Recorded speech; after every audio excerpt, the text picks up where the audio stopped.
না, হ্যাঁ আজকে শুনছি সুজাস এই রথযাত্রা বাম্পারের জন্য বলছি শুধুমাত্র গোপী ড্রেস নয়, বলছি দারুণ ওই যে হাওয়াই শাড়ি যেটা বলে, আরে বাংলা শিফন যেটা শাড়ি। হ্যাঁ যেটা লোকে আমরা বাংলা বলে হাওয়াই শাড়ি। হ্যাঁ শিফন শাড়ি, আচ্ছা, হাওয়াই শাড়ি। শিফন শাড়ি হাওয়াই শাড়ি যেগুলো বলে হুম সবাই, এই কিন্তু একটা বড় চাহিদা মার্কেট জুড়ে। হুম। তাই সেটা বলে তোমরা বলে পাইকারি দিচ্ছ, এখন হ্যাঁ খুচরো দিচ্ছ, হ্যাঁ। তাহলে সেই শাড়ি কালেকশন দেখাও যদি এই দেখো আচ্ছা, শিফন শাড়ি, এই হাওয়াই কালেকশন শাড়ি। গুলো এটা তো পুরো রেডের উপরে সুন্দর। রেডের ওপর আছে, পিঙ্কের ওপর আছে, দেখতে পাচ্ছ হাতে, আমার হাতে আছে।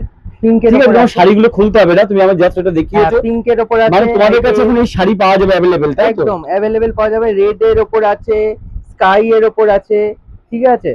আরো অনেক কালার আছে, বহুত বহুত কালার আছে। এখন কিন্তু আমরা আইটেমটা নিয়ে চলে এসেছি, আমরা কিন্তু শিফন শাড়িও পাইকারিতে দিচ্ছি, এবং যারা এক পিস দু পিস নেবে তাদেরকেও আমরা দিচ্ছি। তাহলে এই প্রায় এইগুলো যদি আমাদের কাছ থেকে নিতে চাও, তাহলে নিচে যে নাম্বারটা আছে সেই নাম্বারে কন্ট্যাক্ট করলে এগুলো অর্ডার করে দিতে পারে। বাড়িতে বসে home delivery, all India delivery আমরা করে থাকি। যে কোনো ভারতবর্ষের যে কোনো প্রান্ত থেকে আমাদের কাছ থেকে অর্ডার দিতে পারো, তোমাদের বাড়িতে চলে যাবে, কোনো অসুবিধা নেই।